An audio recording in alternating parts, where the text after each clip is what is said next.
You must see all sorts of the landscape of the security environment. There's so much going on in the world.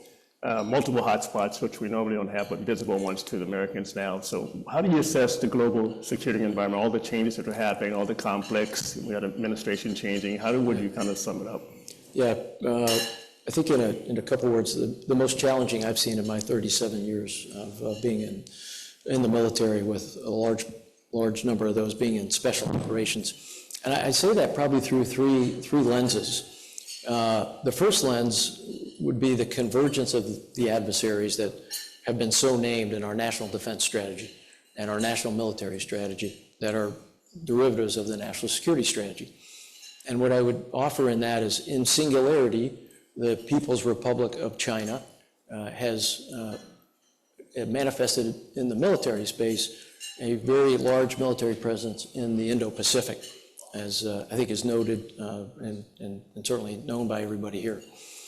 At the same time, they've got a diplomatic corps that we certainly assess is all about diplomatic pressurization and combined with economic coercion at times to really turn countries in a different direction from even at times relationships with the United States and other partners and allies that we all have.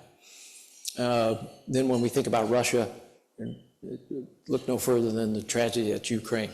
The largest land war in Europe since World War II, going into its third year. The tragedy that unfortunately each night befalls folks in Kyiv or Lviv or even on the front line of troops, and an industrial base that's starting to crank back up again in terms of the Russian side, with armaments and material that are challenging at a speed and a rate that I think not only challenge Ukraine, but certainly challenge the rest of us, and that would be NATO first, as we think about approaches in the future.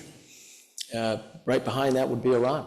At the center with the regime, we've long talked about the nuclear side. I think now we're talking a lot more about their long-range missiles or theater ballistic missile and their weaponry.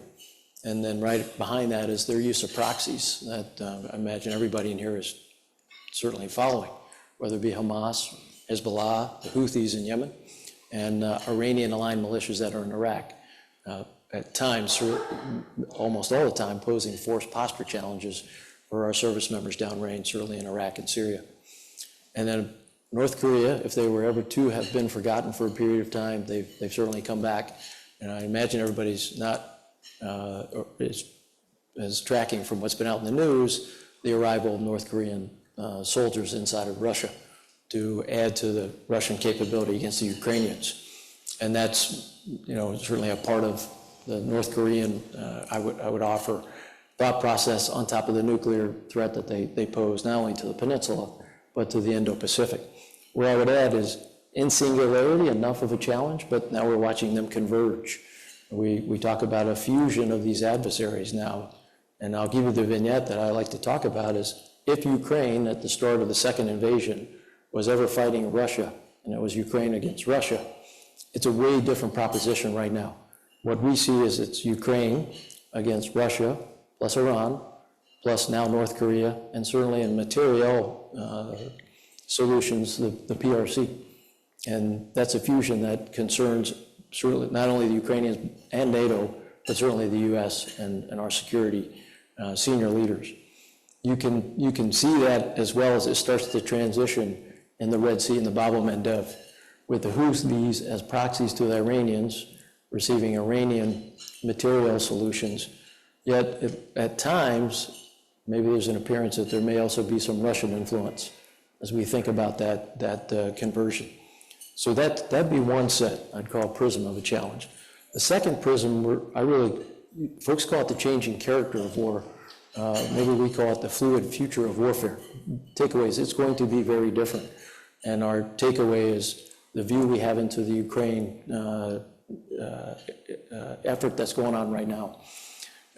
When you look at it, if you're on the ground, the trench warfare and the hand-to-hand fighting would resemble much of what folks experienced in World War I and maybe a bit of World War II. But if you look up in the skies, it's 21st century moving into 22nd century type warfare with uncrewed anything. Big drones, little drones, one-way munitions, Certainly things you can't see in the electromagnetic spectrum that's knocking these things down. There's the infusion of space and cyber, and not only things in the air that are uncrewed, but certainly on the maritime surface and subsurface. Vessels that have no one in them, either being used for reconnaissance or being used for kinetic effect.